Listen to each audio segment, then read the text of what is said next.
দেখিছে নহয় পথাৰত আহিছোঁ ধান চাবলৈ। ধান অলপ অলপ পকিছে। এয়া দেখিছে নহয় ধান অলপ অলপ পকিছে আৰু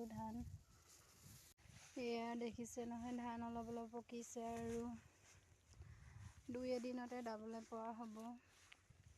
চাবলৈ আহিছিলোঁ আৰু এইখিনি বৰা ধানৰ খেতি ক'বলৈ নাজানো যেনে তেনে কৰিছোঁ আৰু আজি প্ৰথম